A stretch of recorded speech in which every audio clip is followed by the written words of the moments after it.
Hello everyone. आज हम discuss करेंगे एग्जाम्पलर चैप्टर 2 पॉलिनोमियल्स क्लास 9। चलिए जी, तो स्टार्ट करते हैं। मल्टीपल चॉइस क्वेश्चन से स्टार्ट करते हैं।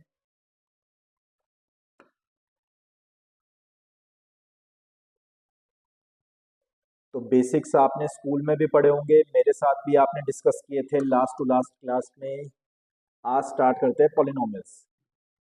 If question number 1 sample question number 1, if x square plus k x plus 6 is equal to this for all x, है ना, फॉर ऑल एक्स।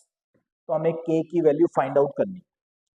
तो इस क्वेश्चन में ट्रिक क्या रहेगी, एक्स कुछ भी हो सकता है, तो put x is equal to 1।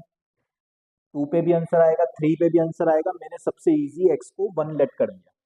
तो एक्स को जैसे ही 1 लेट करते हैं, 1 प्लस के इंटू 1 इज के प्लस 6। राइट साइड में भी एक्स को 1 पुट करना है। 1 plus 2 is 3 multiply 1 plus 3 is 4। तो राइट साइड आ गई 12, लेफ्ट साइड आई के प्लस 7। सो के कितना आया स्टूडेंट्स, 12 माइनस 7 इज 5, है ना। तो के की वैल्यू कितने आ गई, 5। तो ऑलरेडी आंसर गिवन था, ऑप्शन सी। चलिए जी, एक्सरसाइज के क्वेश्चन पे मूव ऑन करते हैं। क्वेश्चन नंबर 1, बहुत सारे स्टूडेंट्स को ये प्रॉब्लम आती है कि कौन सा एक्सप्रेशन पॉलिनोमियल है और कौन सा नहीं है। चलिए जी, बड़े ध्यान से समझना। कोई भी अलजेब्राइक एक्सप्रेशन होता है जिसमें कुछ ऐसी टर्म्स होती हैं, ए एक्स की होल पावर एन, है ना। जो एक्स क्या है, वेरिएबल। तो वेरिएबल की पावर एन, कभी भी कोई भी एक्सप्रेशन पॉलिनोमियल कब बनेगा, जब वेरिएबल की पावर एन जो होती है वो एन होल नंबर होनी चाहिए। होल नंबर मतलब 0 हो, 1 हो, 2 हो, 3 हो, डैश डैश कुछ भी हो। अच्छा, तब पॉलिनोमियल बनेगा। और कब नहीं बनेगा पॉलिनोमियल, कब पॉलिनोमियल नहीं बनेगा, तो ये एन जब फ्रैक्शन होगी ना, फ्रैक्शन, तब पॉलिनोमियल नहीं होता। एग्जाम्पल, ए एक्स एक्स की पावर हाफ, तो ये पॉलिनोमियल नहीं है। अच्छा, फिर और क्या नहीं होनी चाहिए, पावर। पावर में कभी भी नेगेटिव इंटीजर नहीं होना चाहिए। नेगेटिव नहीं होना चाहिए, -1 -2 -3, कुछ इस तरह से नहीं होना चाहिए। ये भी पॉलिनोमियल्स नहीं होते। तो पावर में फ्रैक्शन भी नहीं चाहिए, पावर में नेगेटिव इंटीजर्स भी नहीं चाहिए। तो हमें पावर में क्या चाहिए, हमेशा होल नंबर चाहिए। फिर दोबारा देखिए, ए एक्स की whole power n, n whole number होनी चाहिए, फ्रैक्शन में नहीं होनी चाहिए और नेगेटिव भी नहीं होनी चाहिए। फ्रैक्शन भी नहीं होनी चाहिए और नेगेटिव इंटीजर्स या नेगेटिव में भी नहीं होनी चाहिए, तब वो पॉलिनोमियल बनेगा। ए से कोई फर्क नहीं पड़ता। ए होता है कोफिशिएंट, ए होता है एक्स का कोफिशिएंट। कोफिशिएंट कुछ भी हो सकता है, √2 √3, नेगेटिव पॉजिटिव कुछ भी हो सकता है कोफिशिएंट। तो x की पावर n, n से फर्क पड़ता है कि पॉलिनोमियल होगा या नहीं होगा। a से कोई फर्क नहीं पड़ता, a रूट में हो, नेगेटिव हो, पॉजिटिव हो, फ्रैक्शन हो, कोई फर्क नहीं है। a is known as coefficient. चलिए जी, अब क्वेश्चन में अप्लाई कर करके देखते हैं, है ना। क्वेश्चन में अप्लाई कर करके देखते हैं, which one of the following is a polynomial. इनमें से कौन सा पॉलिनोमियल है। तो x²/2 तो ठीक था, लेकिन ये गड़बड़ कर रहा है ना। ये वाली जो टर्म है, इसको आप क्या लिख सकते हो, 2x की पावर, डिनोमिनेटर में x की पावर 2 है तो न्यूमरेटर में क्या हो जाएगा, -2। तो जैसे ही x की पावर नेगेटिव आई तो ये पॉलिनोमियल नहीं हो सकता। अच्छा, बी ऑप्शन देखिए, बी ऑप्शन, √2 एंड x के ऊपर भी रूट है, तो रूट x के ऊपर भी है, तो ये बन गया x की पावर हाफ। तो अगेन x की पावर फ्रैक्शन आ गई, तो फ्रैक्शन वाली भी पॉलिनोमियल नहीं होती, है ना। मैंने आपको बताया x की पावर n में n फ्रैक्शन नहीं होगा और नेगेटिव भी नहीं होना चाहिए। थर्ड ऑप्शन देखिए, देखने में थोड़ी बुरी लग रही है ऑप्शन, बट यही है आंसर। x² तो ओके है, +3 x की power, base same power add, मतलब ऊपर पावर है 3/2, नीचे पावर है हाफ। तो base same power subtract, base same power subtract, तो x की पावर क्या होगी students, 3/2 minus 1/2, 3/2 minus 1 is 2/2, 2/2 is 1 है ना, 2/2 इज 1। तो यही तो है पॉलिनोमियल, x की पावर भी होल नंबर है, यहाँ पे भी x की पावर 1 है तो होल नंबर है, तो यही आंसर है। डी ऑप्शन में डिनोमिनेटर में x आ रहा है, इस वजह से पॉलिनोमियल नहीं है, तो आंसर इज ऑप्शन सी। चलिए जी आगे बढ़ते हैं। √2 is a polynomial of degree. एक और बड़ा इंपॉर्टेंट क्वेश्चन बनता है डिग्री के ऊपर कि पॉलिनोमियल की डिग्री क्या है। जो भी उस एल्जेब्राइक एक्सप्रेशन में है ना, जो भी पॉलिनोमियल है उसमें वेरिएबल मोस्टली x होता है, x की पावर जो मैक्सिमम होती है उसको डिग्री बोलते हैं, x की मैक्सिमम पावर को डिग्री बोलते हैं। ये जो पॉलिनोमियल्स होते हैं ना, ये कांस्टेंट पॉलिनोमियल कहलाते हैं जिसमें x आ ही नहीं रहा। ये एक्सप्रेशन क्या होते हैं, कांस्टेंट पॉलिनोमियल्स जिसमें x आ ही नहीं रहा। तो इसको आप ऐसे लिख सकते हो √2 x की पावर 0। कांस्टेंट पॉलिनोमियल को इस तरह से डिनोट करते हैं √2 x की power 0, anything raise to the power 0 is 1। तो यहाँ पे डिग्री क्या हुई है, x की जो मैक्सिमम पावर होती है वो डिग्री होती है, तो यहाँ पे डिग्री कितनी होगी students, d, 0 degree, b answer. चलिए जी third question, degree of the polynomial this.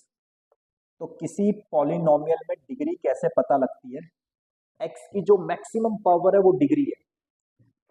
तो यहाँ पे x की पावर 4 है, यहाँ पे x की पावर 5 है, लेकिन ध्यान से देखो कि ये 0 इंटू है, 0 इंटू एनीथिंग इज 0 है ना, 0 इंटू एनीथिंग इज 0। सिर्फ और सिर्फ इस टर्म को जीरो पॉलिनोमियल भी कहते हैं, इस टर्म को जीरो पॉलिनोमियल भी कहते हैं जिसका कोफिशिएंट ही 0 है। आप x की पावर जो मर्जी लिखते जाओ है ना, तो जीरो पॉलिनोमियल किसे कहते हैं, जिसका कोफिशिएंट ही 0 है, उसमें आप x की पावर 1 लिखो, 2 लिखो, 3 लिखो, क्या फर्क पड़ता है। तो जीरो पॉलिनोमियल की डिग्री आगे जाके हमको पता लगेगा नॉट डिफाइंड होती है। जीरो पॉलिनोमियल का मतलब क्या होता है स्टूडेंट्स, जिसका कोफिशिएंट ही 0 है उसकी डिग्री कभी नहीं निकलती।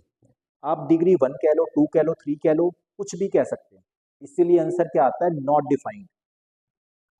तो फिलहाल ये टर्म होगी कैंसल, तो हमारा ऑप्शन आंसर क्या आया, डिग्री का मतलब है x की मैक्सिमम पावर, ये भी रिजेक्ट हो गई क्योंकि ये भी कोफिशिएंट 0 है, तो x की मैक्सिमम पावर आई 4, तो ऑप्शन क्या आ गई, ए। आगे बढ़ते हैं। अच्छा ये देखो हमारा जो अभी हम डिस्कस कर रहे थे क्वेश्चन नंबर 4 ही आ गया है ना। क्वेश्चन नंबर 4 क्या कह रहा है आपको, degree of the zero polynomial.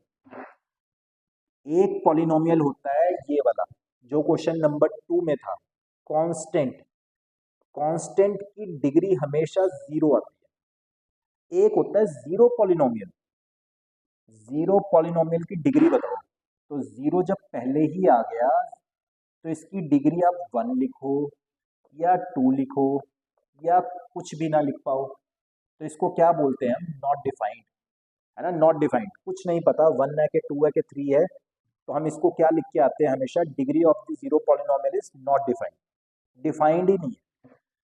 चलिए जी आगे बढ़ते हैं, question number 5। if p of x is equal to this, then we need to find p of 2√2। तो x में एक पॉलिनोमियल है, polynomial of x, x square this, तो हमें p ऑफ दिस, अगर p ऑफ 1 निकालना होता तो x को 1 डालते हैं, p ऑफ 2 के लिए x को 2 डालेंगे, p ऑफ 2√2 के लिए x को 2√2 डालेंगे।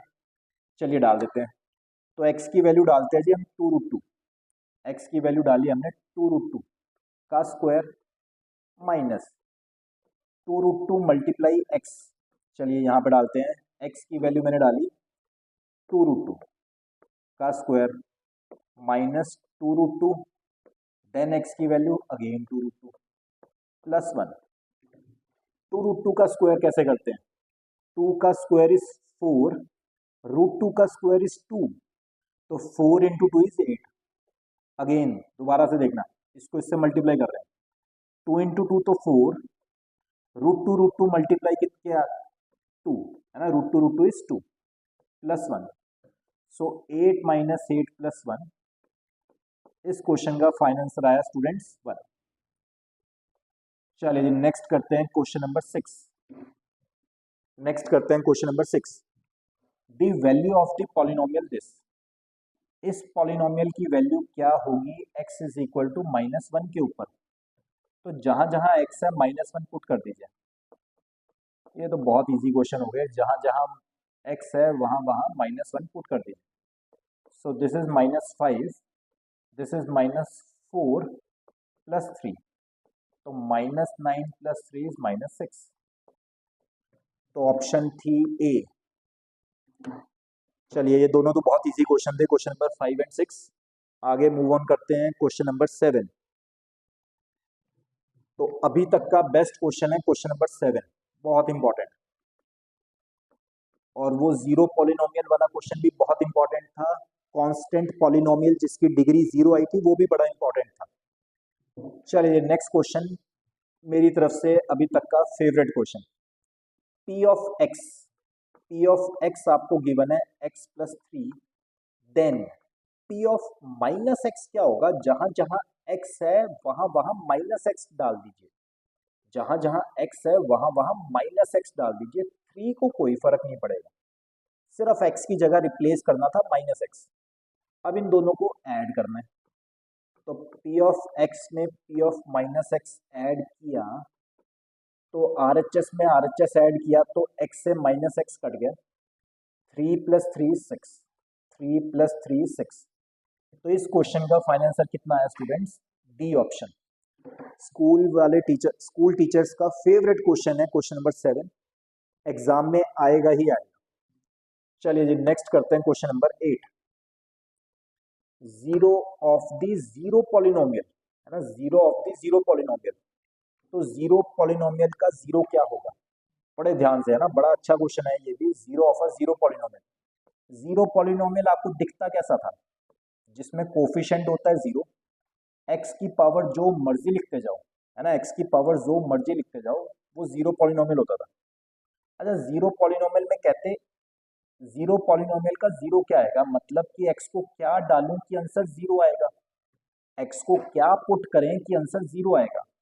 एक्स को आप जो मर्जी पुट करते रहो, क्योंकि उसको जीरो से मल्टीप्लाई तो होना ही है। तो x can be any real number, x can be anything. X को आप 1 2 3 4 जो मर्जी डालो, उसको जीरो से तो मल्टीप्लाई होना ही है, तो आंसर उसका जीरो आएगा ही आएगा, है ना। जीरो ऑफ अ पॉलिनोमियल का क्या मतलब होता है कि एक्स को क्या पुट करें कि आंसर जीरो आ जाए। मैं कह रहा हूं एक्स को कुछ मर्जी पुट करो, आंसर जीरो ही आएगा। तो ये भी अच्छा फेवरेट क्वेश्चन है टीचर्स का। तो option C, any real number. चलिए जी आगे बढ़ते हैं क्वेश्चन नंबर 9।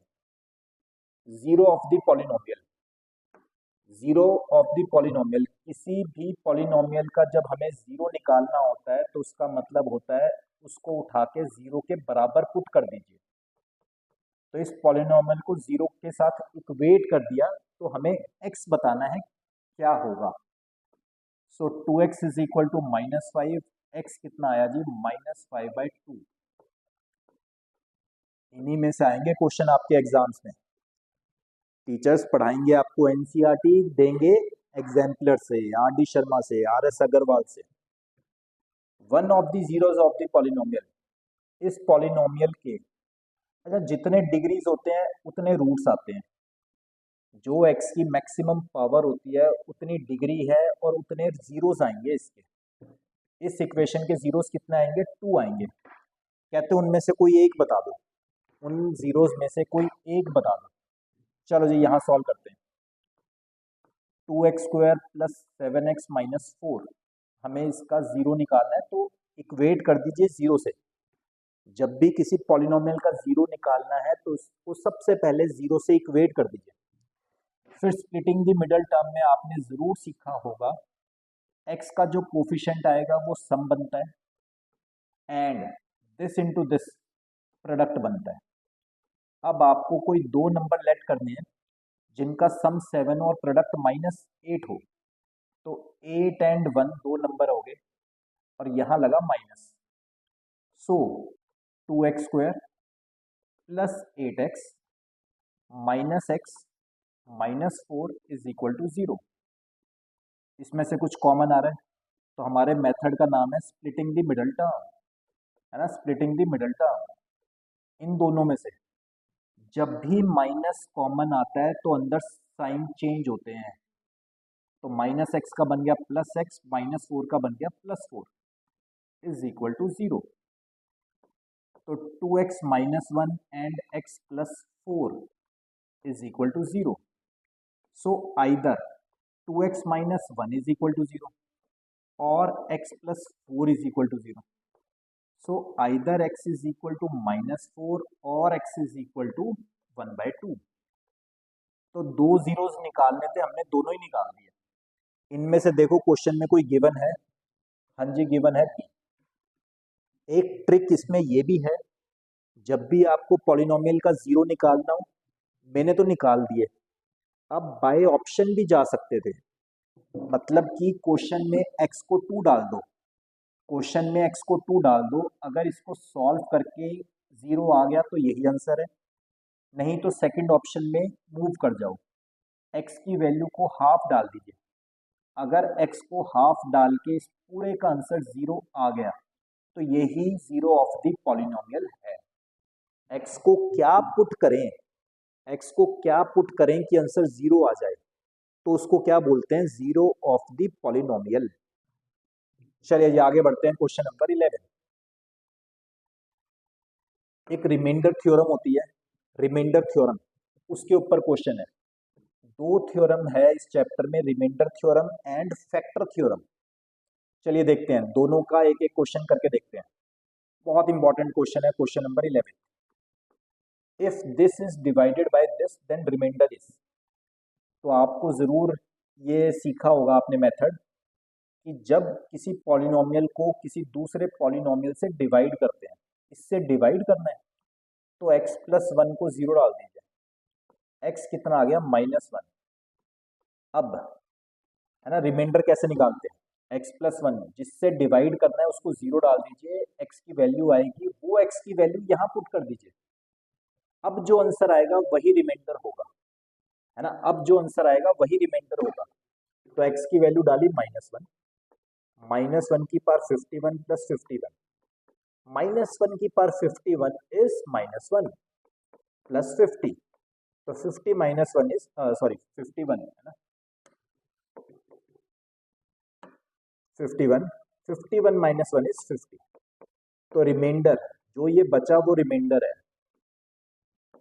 जो भी ये बचा वही रिमाइंडर है। तो इस क्वेश्चन का आंसर कितना आ गया, 50। अगर ये क्वेश्चन फैक्टर थ्योरम का होता जिसमें रिमाइंडर हमेशा 0 बचता है ना, अगर ये फैक्टर थ्योरम के ऊपर होता तो रिमाइंडर 100% 0 बचता। अगर ये रिमाइंडर थ्योरम के ऊपर है तो हमेशा इसको इसमें जब पुट करेंगे तो इसका आंसर जो भी आएगा वो क्या होगा स्टूडेंट्स, रिमाइंडर। चलिए आगे करते हैं, question number 12। Then x + 1 is a factor of the polynomial. Factor का मतलब हो गया एंड में जो रिमाइंडर बचेगा वो 0 होना चाहिए, ठीक है जी। तो x + 1 फैक्टर है, फैक्टर x + 1 अगर फैक्टर है तो सबसे पहले हम क्या करते हैं, x + 1 को 0 डालते हैं, x कितना आ गया जी, -1। इस -1 को आपने पॉलिनोमियल में x की जगह पुट करना है। इस बार ये फैक्टर है ना, -1 इसका फैक्टर है, फैक्टर में हमेशा रिमाइंडर क्या बचता होता है, 0। तो जैसे ही मैंने x की जगह -1 डाला तो रिमाइंडर 0 आ गया, है ना। रिमाइंडर कितना आना चाहिए, 0, क्योंकि ये फैक्टर है, फैक्टर में हमेशा रिमाइंडर कितना आता है, 0 आता है। -1 का square is 1, 1 × 2 is 2, 2 - k is equal to 0, k is equal to 2। बहुत बहुत अच्छा क्वेश्चन था। तो आई होप कि आपकी फैक्टर थ्योरम, रिमाइंडर थ्योरम इन दो क्वेश्चंस के साथ बिल्कुल 100% टिच हो गई है, क्लियर हो गई है। नेक्स्ट करते हैं जी, क्वेश्चन नंबर 13। वीडियो पॉज करके अपने आप ट्राई कीजिए, है ना, वीडियो पॉज करके पहले अपने आप ट्राई कीजिए, फिर नहीं होगा तो यहाँ पे देखना। अगेन x + 1 उसका फैक्टर है, कहते बताओ इसमें से किसका फैक्टर है x + 1। चलिए देखते हैं, आपकी बात चेक करना है हमें। तो x प्लस वन को सबसे पहले 0 डालते थे, x कितना आ गया -1। अब x की वैल्यू -1 चारों ऑप्शन में पुट करेंगे, चारों ऑप्शन में x को डालेंगे -1, जहां से आंसर 0 आ गया वही आंसर है ना, क्योंकि फैक्टर कहा गया है, जब फैक्टर को डालते हैं चारों इक्वेशन में तो आंसर रिमाइंडर जो है वो 0 आना चाहिए। पहली इक्वेशन में x को डालते हैं -1, सो -1 का क्यूब इज -1, -1 का स्क्वायर इज +1, x की जगह -1 रखा है यहाँ पे, तो माइनस ऑफ -1 इज +1, लास्ट में +1 पहले से ही है, तो पहली ऑप्शन में तो 2 बचा, ये नहीं है। सेकंड ऑप्शन में x को डाला -1, जहां से आंसर आ गया वहीं रुक जाएंगे। x को डाला -1, -1 का क्यूब इज -1, -1 का स्क्वायर इज 1, x की वैल्यू डाली -1, एक 1 हमारे पास पहले से था, यहां से ये कट, यहां से ये cut, yes this is the correct option. आगे चेक करने की जरूरत भी नहीं है, कर भी सकते हैं आप, option B is the right answer. चलिए नेक्स्ट करते हैं क्वेश्चन नंबर 14, बहुत ही अच्छा क्वेश्चन है question number 14। One of the factors of this, तो अगेन क्वाड्रेटिक इक्वेशन है, x की पावर 2 आएगी सॉल्व करके, तो कहते हैं दो रूट्स आएंगे, दो फैक्टर्स आएंगे, वो दोनों हमें उनमें से एक निकालना है, दो फैक्टर्स आएंगे एक निकालना है। चलिए सॉल्व करते हैं। 25x² as it is, -1 as it is, लेकिन आगे a प्लस बी का होल स्क्वायर लगाइए, a प्लस बी का whole square is a² plus b² plus 2ab। चलिए जी अब ब्रैकेट्स ओपन करते हैं, 25x² plus 25x² is 50x², ठीक, प्लस 10x। नेक्स्ट ध्यान से देखिए, -1 और +1 कट हो जाएगा, है ना, -1 और +1 कट हो जाएगा, तो हमारे पास we are left with this polynomial, we are left with this polynomial. जब 3 टर्म्स होती है तो स्प्लिटिंग द मिडिल टर्म करनी पड़ती है, जब 3 टर्म्स होती है तो स्प्लिटिंग द मिडिल टर्म करनी पड़ती है, बट यहाँ पे सिर्फ हमारे पास 2 ही टर्म्स हैं, तो जब 2 टर्म्स हैं तो बहुत इजीली जो कॉमन आ रहा है ले सकते हैं बाहर। 10x बाहर आया, अंदर बचा 5x प्लस 1, सो दो फैक्टर बनने थे, एक ये है और एक ये है। चलिए जी, तो option D is the correct answer, एक ही फैक्टर ढूंढना था और वो मिल गया, है ना, एक ही फैक्टर ढूंढना था हमें और वो हमें मिल गया। Next we move on to question number 15, the value of this, आपको स्क्वायर्स नहीं करने हैं ना, टाइम वेस्ट नहीं करना, इसके स्क्वायर्स नहीं करने। तो पॉलिनोमियल्स में आपने फॉर्मूला सीखे हैं, a² minus b², a² minus b² का फॉर्मूला होता है students a plus b and a minus b, a plus b and a minus b, a minus b तो 1 आ गया, तो 249 प्लस 248 ही आंसर है, 249 प्लस 248 ही आंसर है, 9 plus 8 17, 2 to 4 plus 1 9 and 2 to 4, तो 497 is the correct option. चलिए जी आगे बढ़ते हैं, क्वेश्चन नंबर 16। हर क्वेश्चन को पहले खुद से ट्राई करना है, फिर ही ये वीडियो आगे प्रोसीड करनी है आपको,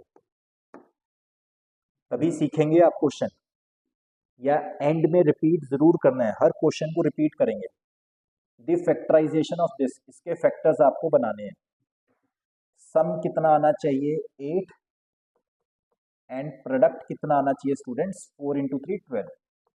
सोचिए दो नंबर 6 and 2, है ना, 6 and 2, तो 4x², आपने अपना कॉपी पे करते रहना है काम। 8x को हमने स्प्लिट किया, 8x को हमने स्प्लिट किया 6x प्लस 2x में, 8x को हमने स्प्लिट किया 6x प्लस 2x में,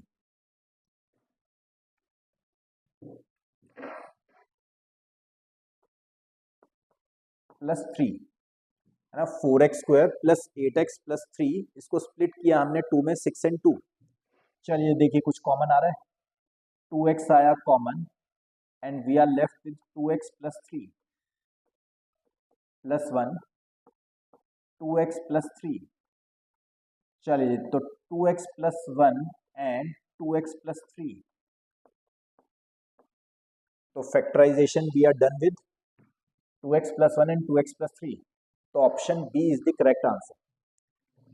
नेक्स्ट क्वेश्चन करते हैं, क्वेश्चन नंबर 17। अगेन बहुत बहुत ही अच्छा क्वेश्चन है, क्वेश्चन नंबर 17 करिए। पहले आपने ट्राई करना है, फिर मैं करूंगा। फॉर्मूलाज की गेम है, फॉर्मूलाज आपकी कमांड बहुत अच्छी होनी चाहिए फॉर्मूलाज पे। तो क्वेश्चन था जी x प्लस वाई का whole cube minus x cube plus y cube. चलिए जी, a प्लस बी का होल क्यूब फॉर्मूला सबको आना चाहिए, a cube plus B cube plus 3ab and a plus b.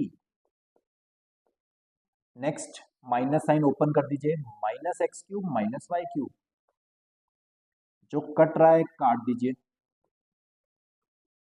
And we are left with 3xy x plus Y.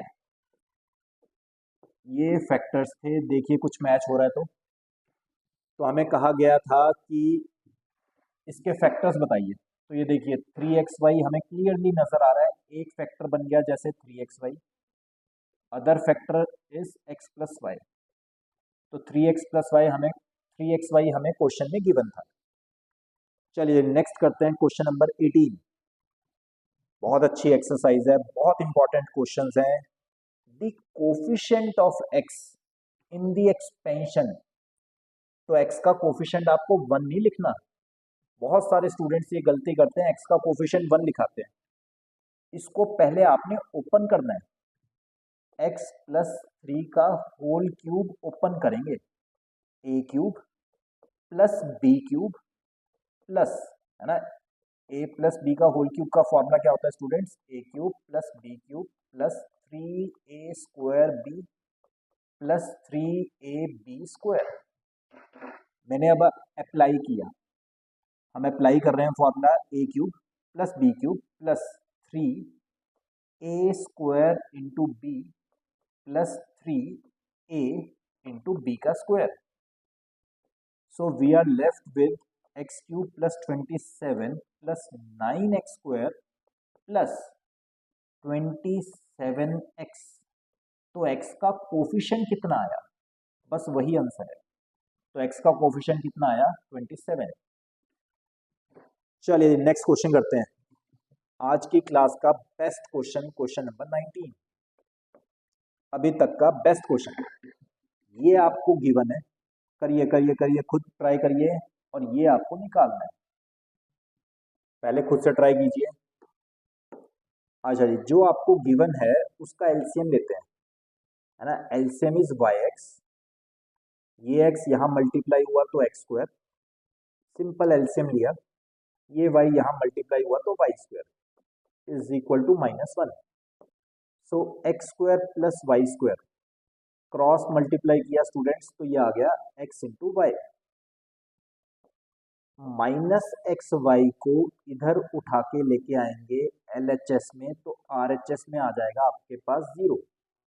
इसको थोड़ी देर hold पे रखते हैं, है ना, इस एक्सप्रेशन को होल्ड पे रखते हैं। And now we need to find x cube minus y cube.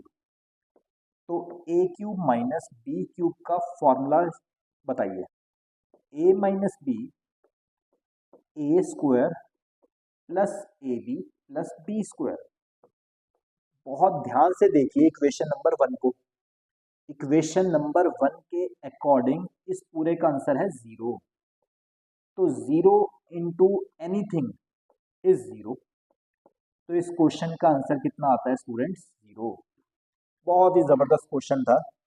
तो 19th का ऑप्शन मुझे लगता है कि 0 वाला होगा। हाँ जी, बिल्कुल ऑप्शन में है 0। तो इस क्वेश्चन का आंसर कितना हो गया स्टूडेंट्स, 0। करिए अपने आप रिपीट।